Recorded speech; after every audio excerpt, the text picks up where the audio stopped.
नमस्कार। मैं संध्या सिंह एक बार फिर आपके सामने हाजिर हुई हूँ। क्रिया योग के कुछ डाउट्स या जो लोगों के मन में रहता है कि ये क्या है और कैसे करना है। कई लोग कहते हैं मंत्र है, कई लोग कलर, बहुत सारी चीज़ें। तो आज मैं सारे डाउट्स उम्मीद करती हूँ आपके क्लियर कर सकूँगी। तो तैयार हो जाइए कॉपी और पेन लेकर मेरी बात सुनने के लिए। और एक सूचना आप लोगों को देनी थी कि मेरा नया बैच हिप्नोथेरेपी का शुरू होने वाला है।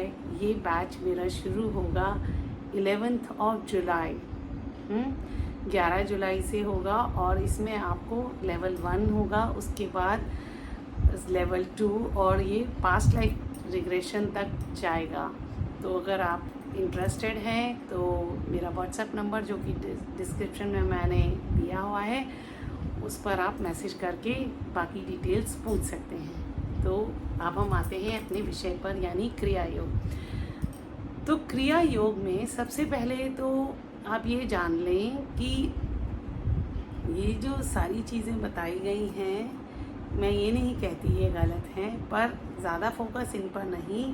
हमें अपने जो रीढ़ की हड्डी है, हाँ, उसमें प्राण वायु का प्रवाह सुचारू रूप से हो सके, ऐसा हमारा प्रयास रहता है। ठीक है। और सीधा सीधा हो सके, सीधा सीधा यानी सुषुम्ना ना लेफ्ट ना राइट। तो जब हम आंखें बंद करके लेट गए या बैठ गए और हमारा शरीर एक ऐसी अवस्था में आ गया जिसमें ना दर्द है ना दबा हुआ है, बिल्कुल शवासन करें या चेयर पर ऐसे ही बैठें जिसमें आपकी सपोर्ट हो। जैसे मैंने आपको बताया, ऐसे करके बैठ गए। अगर आप किसी ऊंची जगह पर बैठना चाहते तो अपने गद्दी इस्तेमाल कर सकते हैं, जैसे मर्जी, बस कंफर्टेबल बैठना है। आप चाहे तो सुखासन में बैठ सकते हैं, चाहे तो दोनों पैर आगे फैला सकते हैं, जिसमें आपको आराम लगे और आपका ध्यान आपके शरीर के दर्द पर ना होकर अपनी रीढ़ की हड्डी पर जाए। तो सबसे पहले ये जान लें कि ऐसा नहीं है कि चक्रा, कि ये वाला चक्र यहाँ है, ये वाला चक्र यहाँ है। ये एनर्जी सेंटर्स हैं। तो एनर्जी सेंटर्स ऐसा नहीं है कि बिल्कुल प्रिसाइज है कि मेरा नाक यहाँ है तो मेरी आँख यहाँ होगी। ये एनर्जी है। तो वो एनर्जी सेंटर्स जो हैं, जैसे हम उसको हवा है या हमारे मानसिक विचार हैं, उनको हम देख नहीं सकते, सिर्फ महसूस कर सकते हैं। ठीक उसी तरह हमारे ये एनर्जी सेंटर्स होते हैं। तो बिल्कुल मत इस बारे में सोचिए कि मेरा पता नहीं रूट चक्र यानी मूलाधार चक्र कहाँ था, और मत सोचिए। हम लोग क्या करते हैं, जब आंख बंद करके बैठ गए या लेट गए, तो जिस तरह से अगर आप एक नई जगह पर घुसते हैं जहाँ पर बिल्कुल अंधेरा है, तो आप क्या करते हैं, सबसे पहले आप स्विच ढूंढते हैं, है ना, ताकि लाइट अगर जला सकते हैं, या स्विच ढूंढते हैं या माचिस जलाते हैं, ये कोशिश करते हैं। तो यहाँ पर जो हम अपनी रोशनी जो है, वो कौन सी रोशनी है, ध्यान की रोशनी। तो जब हमने आंखें बंद कर ली तो हम सबसे जो जितनी गहराई में जा सकते हैं, कुछ लोग बिल्कुल पहले दिन से बहुत ज़्यादा जिनका अभ्यास है या पूर्व जन्म का कोई उनका अभ्यास करा हुआ है, तो वो सीधा वहाँ चले जाते हैं। नहीं तो आपको सिर्फ उस स्विच को, यानी अपनी जो रीढ़ की हड्डी है उसके बेस पर जाना है। तो जब हम उस बेस पर ध्यान लगाएंगे तो धीरे धीरे वहाँ पर हमें ऐसे महसूस होगा जैसे वेव्स धीरे धीरे खुल रही हैं। हाँ, जैसे आप ये समझिए कि आपने एक बाउल में रेत भरी। हाँ, तो रेत भरने पर जब अपना ध्यान आप ऐसे ऐसे करके उंगली ऐसे लगाते हैं, तो एक रेत से की जो वो है ना मूवमेंट से एक वेव्स पैदा होती है, ठीक उसी तरह होंगी। तो वहाँ पर जब आप ध्यान लगाएंगे, शुरुआत में आपको थोड़ा ध्यान लगाना मुश्किल हो सकता है, आसान भी हो सकता है अगर आप, जैसे मैंने बताया कि आप कर चुके हैं। और उसके बाद जब आपने ये वहाँ पर अपना कोना ढूंढ लिया, फिर आप देखेंगे कि आपका थोड़ा सा लेफ़्ट को राइट को है तो या लेफ़्ट को है, कोई बात नहीं, आप सिर्फ उस पर फोकस करते जाइए। हाँ, और फोकस करने के बाद एक बात ध्यान रखिए कि एक्सेल करिए। एक्सेल करेंगे तो जैसे सांस छोड़ते हैं, अगर हम जैसे मैंने एग्जांपल दिया रेत का, तो हम सांस छोड़ेंगे या सांस उसमें जाएगी तो हमारा क्या होगा, सांस छोड़ेंगे तो वो और खुलता जाएगा। हाँ, ये खुलता जाएगा। तो इस तरह से आपको एक एक चक्र के बारे में पता चलता जाएगा और उसके जो उसमें एक पल्स है वो महसूस होगी।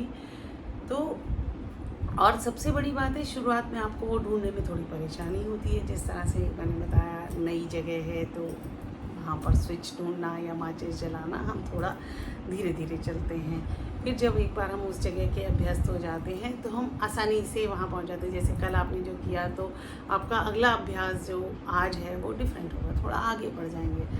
तो उम्मीद करती हूँ आपको समझ आ गया होगा अब तक। तो इस तरीके से आपको धीरे धीरे धीरे धीरे जाते जाना है और जिस समय आपका एक चक्र खुल जाता है, मेरी जो कोशिश होती है शुरुआत में, मूलाधार चक्र अगर वो खुल जाता है, वहाँ आपकी चेतना आ जाती है। खुलने का मतलब ऐसा नहीं कुछ खुल जाएगा ऐसे करके, नहीं, चेतना आ जाती है, आप उस बारे में अवेयर हो जाते हैं।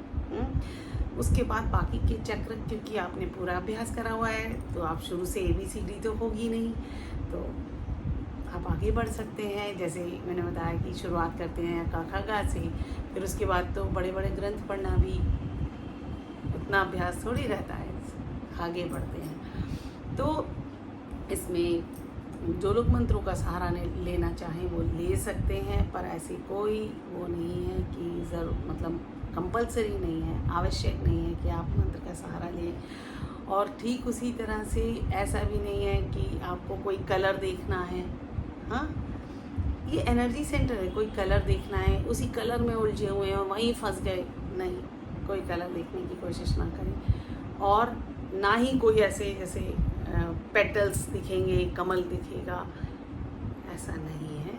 हाँ, अगर आप कमल बाहर से देखें और उसको अंदर महसूस कर सकें वो एक अलग बात है, पर ऐसी कोई ज़रूरत नहीं है कि आप पेटल्स देखें, मंत्र है या जैसे लम बोलते हैं कई लोग उसको, मूलाधार चक्र, ऐसा कुछ नहीं। तो और साथ के साथ मैंने आपको ये भी बताया होगा कि जो हमारी मुद्राएं लगती है ना, कि खेचरी मुद्रा, और ये खुद ब खुद जब आप वहाँ आपका ध्यान चला जाएगा तो खुद ब खुद खेचरी मुद्रा लग जाएगी, तो उस बारे में भी चिंता ना करें।